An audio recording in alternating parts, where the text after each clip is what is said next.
This could not be further from the truth. As an ex-alcoholic, I know for a fact that a majority of people can't tell the difference between drinking too much and not having enough alcohol in their body. A hangover is not the same as alcohol withdrawal. You drink too much alcohol or have a decent amount of alcohol over an excessive period of time, you're gonna have a hangover, especially if you're a little bit older. But can you tell the difference between the shakes from drinking too much alcohol and the shakes from having withdrawals? No, you can't, because you don't know what you're talking about.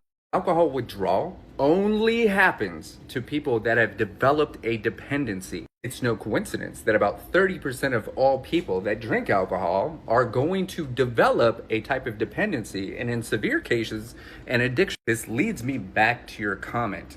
No, most people will not ever experience withdrawals in any capacity ever. And that's because a majority of people that choose to have alcohol in their life aren't going to practice enough alcoholic behavior to develop an actual dependency. Now, if you've been drinking for quite a long time, let's just say you went on a bender.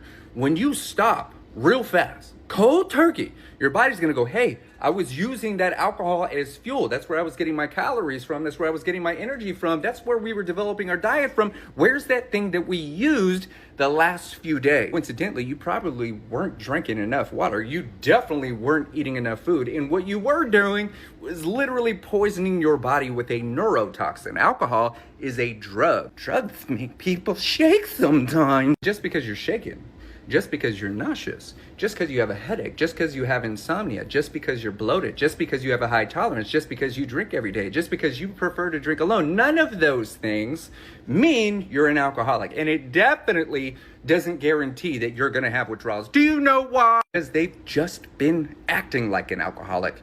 They haven't become one. That's good news. But alcohol is a carcinogen, and it actively causes 7 different types of cancer and destroys over 3 million lives every single year. So regardless if you have a hangover or you're going through withdrawals, nobody is built different and no amount of alcohol is safe.